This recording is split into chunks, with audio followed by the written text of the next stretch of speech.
Hi dears, welcome to variety recipes. ഇന്ന് അരിപ്പൊടി കൊണ്ട് പെർഫെക്റ്റ് ആയിട്ടുള്ള പാലപ്പം ബാറ്റർ എങ്ങനെ ഉണ്ടാക്കാമെന്നാണ് ഇന്നത്തെ റെസിപ്പിയിലൂടെ നിങ്ങൾക്ക് ഷെയർ ചെയ്യുന്നത്. അരിപ്പൊടിയിൽ ചേർക്കുന്ന വെള്ളം കറക്റ്റായിട്ട് എടുത്താൽ നല്ല പെർഫെക്റ്റ് ആയിട്ടുള്ള പാലപ്പം ഉണ്ടാക്കിയെടുക്കാം. അപ്പോൾ ഇതെങ്ങനെയാണ് തയ്യാറാക്കുന്നതെന്ന് നോക്കാം. മിക്സിയുടെ ജാറിലേക്ക് 1 കപ്പ് അരിപ്പൊടി ചേർക്കാം. അപ്പം പൊടി അല്ലെങ്കിൽ പത്തിരിപ്പൊടിയൊക്കെ ഇതിനകത്ത് ചേർക്കാവുന്നതാണ്. ഇതിലേക്ക് 1 കപ്പ് അളവിൽ തന്നെ വെള്ളം ചേർക്കുക. അരിപ്പൊടിയും വെള്ളവും ഒരേ അളവിലാണ് എടുത്തിരിക്കുന്നത്. അരിപ്പൊടിയും വെള്ളവും ഒന്ന് നല്ലതുപോലെ ഒരു സ്പൂൺ കൊണ്ട് മിക്സ് ചെയ്ത് കൊടുക്കുക. ഇതിലേക്ക് 1/2 കപ്പ് ചിരകിയ തേങ്ങ ചേർക്കുക. 1/2 കപ്പ് വേവിച്ച ഒട്ടാത്ത ചോറും കൂടി ചേർക്കുക. ഒട്ടിപ്പിടിക്കുന്ന ചോറായിരിക്കരുത്. കുറച്ച് വേവുള്ള ചോറാണെങ്കിൽ അത് ഒട്ടിപ്പിടിക്കാത്തതായിരിക്കും. ഇനി അതൊന്ന് നല്ലതുപോലെ അരച്ചെടുക്കുക. ഇപ്പോൾ ഇത് നല്ലതുപോലെ ഞാൻ അരച്ചെടുത്തിട്ടുണ്ട്. ഇനി ഇതിലേക്ക് ചേർക്കാനുള്ള ചേരുവകൾ ചേർത്ത് കൊടുക്കാം. 1/2 ടീസ്പൂൺ ഈസ്റ്റ് ചേർക്കാം. 1 കപ്പ് അരിപ്പൊടി ആയതുകൊണ്ടാണ് 1/2 ടീസ്പൂൺ ഈസ്റ്റ് ചേർത്തത്. പിന്നെ ഇതിലേക്ക് 1 ടീസ്പൂൺ പഞ്ചസാര, പാകത്തിനുള്ള ഉപ്പും ചേർത്ത് കൊടുക്കാം. ഇനി 1/2 കപ്പ് വെള്ളം എടുത്തിട്ട് അതിൻ്റെ പകുതി ഇതിലേക്ക് ഒഴിക്കാം.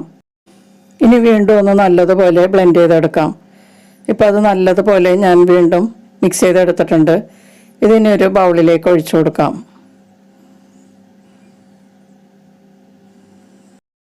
ഇനി ജാറിൽ പറ്റിയിരിക്കുന്ന മാവിലേക്ക് നമ്മൾ 1/2 കപ്പിൽ കുറച്ച് വെള്ളം ബാക്കി വെച്ചിരുന്ന് അത് ഇതിലേക്ക് ഒഴിച്ചു കൊടുക്കാം.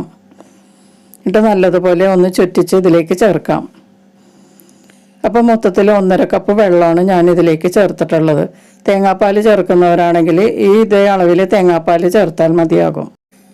ഈ ബാറ്റർ നല്ലതുപോലെ ഒന്ന് മിക്സ് ചെയ്ത് കൊടുക്കുക. അതിനുശേഷം മൂടി വെച്ച് 1 മണിക്കൂർ റെസ്റ്റ് ചെയ്യാം. അതിന് മുന്നേ തന്നെ ഇത് നന്നായിട്ട് പൊങ്ങുകയാണെങ്കിൽ ആ സമയത്ത് നമുക്ക് ഇത് അപ്പം ചുട്ടെടുക്കാവുന്നതാണ്.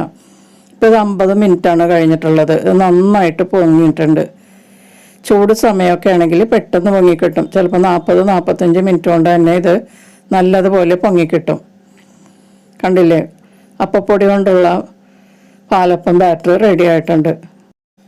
നല്ലതുപോലെ പൊങ്ങിയിട്ടുണ്ട്. അപ്പോൾ രാവിലെ പെട്ടെന്ന് നമുക്ക് അരി അരച്ചൊന്നും ഉണ്ടാക്കാതെ അരിപ്പൊടി കൊണ്ട് പെട്ടെന്ന് ഇത് റെഡിയാക്കി എടുക്കാം. ഇനി പാലപ്പച്ചട്ടി നല്ലതുപോലെ ചൂടായതിന് ശേഷം 1 തവിയോ 1.25 തവിയോ ഒഴിച്ചതിന് ശേഷം ഇത് നന്നായിട്ടൊന്ന് ചുറ്റിച്ചെടുക്കുക പാലപ്പത്തിൻ്റെ രീതിയിൽ. ഇനി മൂടി വെച്ച് 1.5 മിനിറ്റ് അല്ലെങ്കിൽ 2 മിനിറ്റ് വേവിക്കാം. ലോ ഫ്ലെയിമിലാണ് കേട്ടോ ഇത് വേവിച്ചെടുക്കേണ്ടത്.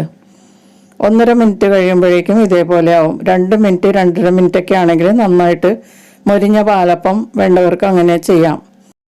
കണ്ടില്ലേ, നല്ല സൂപ്പറായിട്ടുള്ള പാലപ്പം അരിപ്പൊടിയിൽ നമുക്ക് ഉണ്ടാക്കിയെടുക്കാം.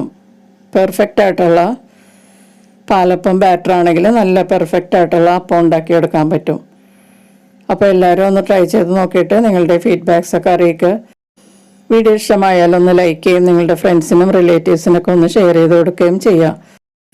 നമുക്ക് വീണ്ടും മറ്റൊരു റെസിപ്പിയുമായി കാണാം. Thank you.